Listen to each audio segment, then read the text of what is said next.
السلام علیکم ورحمۃ اللہ۔ میرے عزیز بھائیوں اور دوستوں، نیو جسر ٹی وی کے چینل پر میں آپ کو خوش آمدید کہتا ہوں۔ میرے نئے آنے والے بہنوں اور بھائیوں سے میری گزارش ہے کہ براہ مہربانی میرے چینل نیو جسر ٹی وی کو سبسکرائب کریں، ویڈیو کو لائک کریں اور اس کو شیئر بھی کریں تاکہ علم کی بات دوسروں تک مجھے اور آپ کو اجر ملے۔ آج کی حدیث مبارک کچھ اس طرح ہے۔ حضرت ابو ہریرہ رضی اللہ تعالیٰ عنہ سے روایت ہے کہ نبی کریم صلی اللہ علیہ وآلہ وسلم پیر اور جمعرات کا روزہ رکھا کرتے تھے۔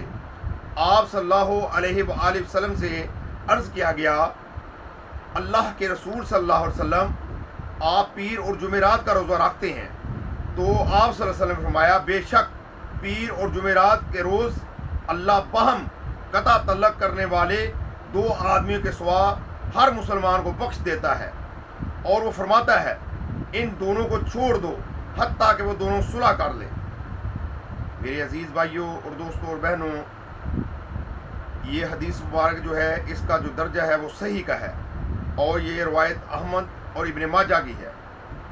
میرے بھائیوں اور دوستوں، ایک دوسری حدیث کا مفہوم ہے کہ آپ صلی اللہ علیہ وسلم فرمایا، جو دو مسلمان بھائی آپس میں قطع تعلق کر لیتے ہیں تو ان کا جو نیکیوں والا رجسٹر ہوتا ہے اس کو بند کر دیا جاتا ہے، ان کی نیکیاں نہیں لکھی جاتی اس وقت تک کہ وہ آپس میں بول چال نہ کر لیں، اور مسلمان کو 3 دن سے زیادہ آپس میں بول چال بند نہیں رکھنا چاہیے۔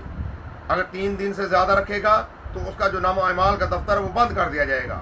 اس لیے میرے بھائیوں اور دوستوں، ہمیں چاہیے کہ آپس میں بول چال رکھیں اور آپس میں بول چال بند نہ کریں، صلہ رحمی کریں نہ کہ قطع رحمی کریں۔ اللہ سے دعا ہے کہ اللہ تعالی ہم گناہ گاروں کو عمل کرنے کی توفیق عطا فرمائے۔ آمین ثم آمین۔ السلام علیکم ورحمۃ اللہ۔